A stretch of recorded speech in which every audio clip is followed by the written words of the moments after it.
और स्वामी विवेकानंद जी यात्रा के दौरान एक आश्रम में ठहरे हुए थे। यहाँ स्वामी जी की नज़र एक युवा विद्यार्थी पर पड़ी। विद्यार्थी काफ़ी देर से संस्कृत के कुछ श्लोकों को कॉपी करने का प्रयास कर रहा था, लेकिन बार बार गलती होने के कारण उसे सारा काम दोबारा शुरू करना पड़ रहा था।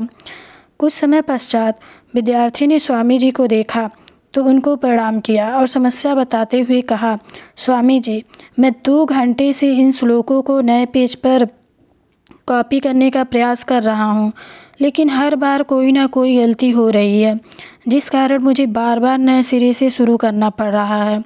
स्वामी जी ने कहा, केवल फोकस की कमी के कारण ऐसा होता है। एक साधारण इंसान 90% मानसिक ऊर्जा व्यर्थ कर देता है, इसीलिए लगातार गलती करता है। वही सधा हुआ मन गलती नहीं करता। Trained mind never makes a mistake. Swami ji ने कहा, लिखते समय जरूर किसी व्यक्ति या घटना के बारे में सोच रहे हो। युवा विद्यार्थी ने कहा, स्वामी जी, आज के दिन छुट्टी है, सबको बाहर खेलने का समय मिलता है, लेकिन मुझे ये काम पूरा करना पड़ रहा है। शायद इसीलिए मैं ठीक से फोकस नहीं कर पा रहा हूँ। युवा सन्यासी ने पूछा, अगर मन कहीं और जाए तो किसी काम में फोकस कैसे बढ़ाते हैं? स्वामी जी ने प्रैक्टिकल तरीका बताया। गहरी सांस लो और गहरी सांस छोड़ो। मन को काम और खेल दोनों को हटाकर सांस पर ले जाओ। इंद्रियों को एक काम से जोड़ो, जैसे अंगुलियों के बीच पेन का स्पर्श महसूस करो। आँखों से शब्दों को बनते हुए देखो। लिखते हुए पेन और पेपर के घर्षण से आवाज़ हो रही है, उसे कानों से सुनो। या फिर लिखते हुए शब्दों का उच्चारण अपने अंतर्मन से गूंजता हुआ महसूस करो। नाक से लिंक या स्याही की गंध महसूस करो। काम के साथ एक हो जाओ।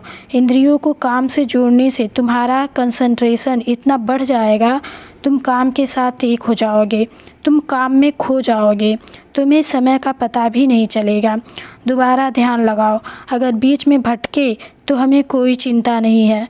दोबारा दृढ़ निश्चय करो और दोबारा ध्यान लगाओ।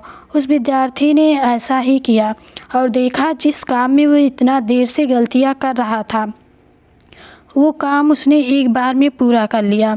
स्वामी जी कहते हैं, हमारा कंसंट्रेशन या ध्यान हमारी इंद्रियों में बटा होता है, इसीलिए हर इंद्रियों को एक काम पर लगा देने से मन भटकना बंद हो जाता है। इस समय ध्यान बहुत गहरा हो जाता है और इसे ज़्यादा देर तक साध नहीं पाता, लेकिन इस प्रकार बार बार अभ्यास करने से मन ध्यान को साधना सीखता जाता है। स्वामी जी का कहना था कि बिना